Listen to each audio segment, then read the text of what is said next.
తెలుగు వారి number 1 choice Telugu matrimony. 1978లో ప్రాణం ఖరీదు సినిమాతో సినీ రంగ ప్రవేశం చేశారాయన. తొలి అవకాశాన్నిచ్చిన దర్శక నిర్మాత క్రాంతి కుమార్. 1986 వరకు సినిమాలను సీరియస్ గా తీసుకొని కోట ప్రతి ఘటన చిత్రంతో విలన్ గా మంచి గుర్తింపు తెచ్చుకున్నారు. అహానా పెళ్ళంట సినిమా ఎవరూ మర్చిపోలేరు. అందులో తిరుగులేని ఆయన నటనకి కోటాని ఎప్పటికీ మర్చిపోలేరు.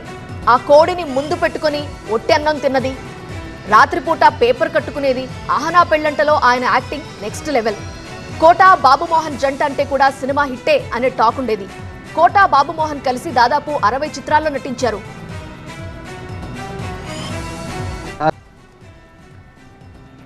విలక్షణమైన విలనిజం, పిసినారితనానికి ఇప్పటికీ ఆయనే బ్రాండ్ అంబాసిడర్. పాన్ ఇండియా అన్నది తెలియక ముందే ఆయన పాన్ ఇండియా ఆర్టిస్ట్. కోపంలో కోటలో నవ్వుతున్నాం అన్నది తమిళ్లో ఫేమస్ డైలాగ్. కోట శ్రీనివాసరావు నవ్వుకే ప్రత్యేకమైన గుర్తింపు ఉంది. ఆయన నటించాల్సిన అవసరం లేదు, నవ్వితే చాలు. కోట లాంటి నటుణ్ణి ఇండస్ట్రీలో చూడలేదంటూ గతంలో కితాబిచ్చారు నటి సౌందర్య. ఆయన ఎక్కడ కనిపించినా ముందు పాదాభివందనం చేసేవాళ్లు. మరింత సమాచారం కోట ఇంటి దగ్గర నుండి మా ప్రతినిధి శ్రీధర్ లైవ్ ద్వారా అందిస్తారు. శ్రీధర్,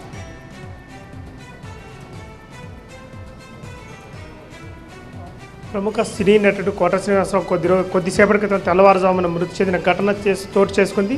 సినీ పరిశ్రమ మొత్తం కూడా తీవ్ర దిగ్భ్రాంతి వ్యక్తం చేసింది. దాదాపు 4 దశాబ్దాలుగా విలక్షణ నటుడు మొత్తం సినీ పరిశ్రమలో ప్రారంభిస్తారు. ఇటు దాదాపు 750 చిత్రాల్లో కోట నటించాడు.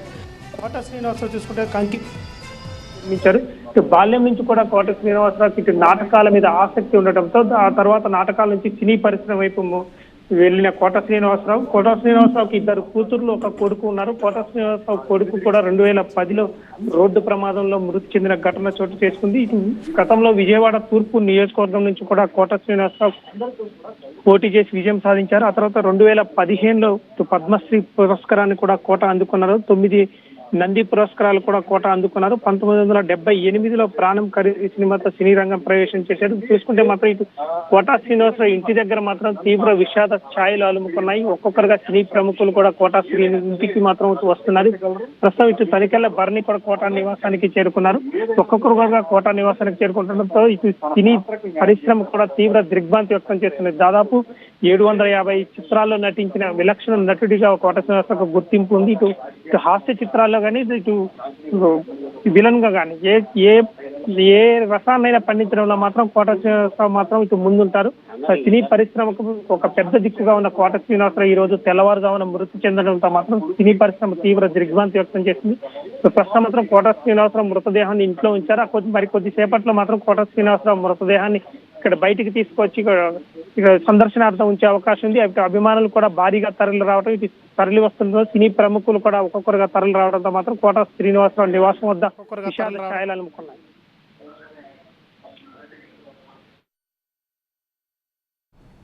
ఎస్ శ్రీధర్,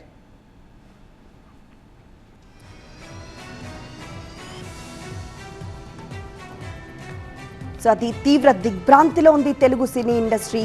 ప్రముఖ నటుడు కోట శ్రీనివాసరావు కన్నుమూశారు. ఈరోజు ఉదయం 4 గంటలకి ఆయన కన్నుమూశారు. అయితే కోట కుటుంబ సభ్యులకు ఒక్కొక్కరిగా సానుభూతి తెలుపుతున్నారు. మరోవైపు సినీ ప్రముఖులందరూ తరలి వస్తున్నారు. కోట మృతి సినీ ఇండస్ట్రీకి తీరని లోటు అని చెప్తున్నారు. ఆయన ఏ పాత్ర అయినా ఒదిగిపోయే రకం, ఏ భాష అయినా సరే అనర్గళంగా మాట్లాడుతూ డైలాగులు చెప్పే రకం. ఆయన కేవలం తెలుగు మాత్రమే కాదు, తమిళం, కన్నడ, హిందీ భాషల్లో కూడా నటించారు. ఆయా భాషలకి సంబంధించిన స్లాంగ్ని చాలా ఈజీగా ఆయన మాట్లాడగల నేర్పరి. తెలుగు సినిమాల్లో తెలంగాణ స్లాంగ్ను ఆయన మాట్లాడినంత పక్కాగా ఇంకొకరు మాట్లాడరు. తెలంగాణ యాసకు ప్రాచుర్యం కల్పించిన వ్యక్తి కోట అని చెప్పచ్చు.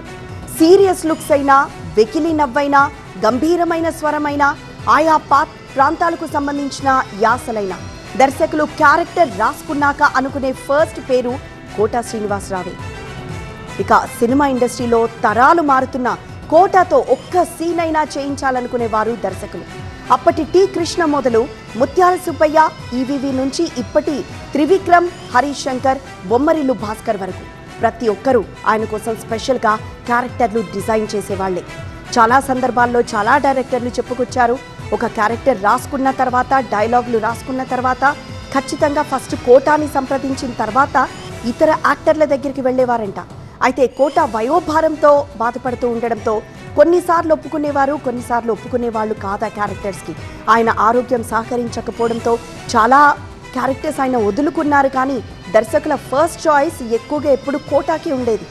అలా ఇండస్ట్రీలో హీరోలందరితో కూడా పనిచేసిన అనుభవం కోటా శ్రీనివాసరావుకు ఉంది. కోటా శ్రీనివాసరావు జూనియర్ ఎన్టీఆర్ డైలాగ్ డెలివరీని చాలా బాగా ఇష్టపడతారు. ఆ విషయాన్ని ఆయన చాలాసార్లు చెప్పుకొచ్చారు.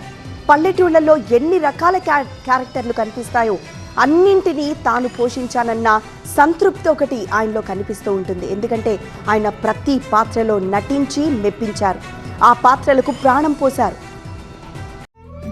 తెలుగువారి నంబర్ 1 చాయిస్ తెలుగు మ్యాట్రిమోనీ.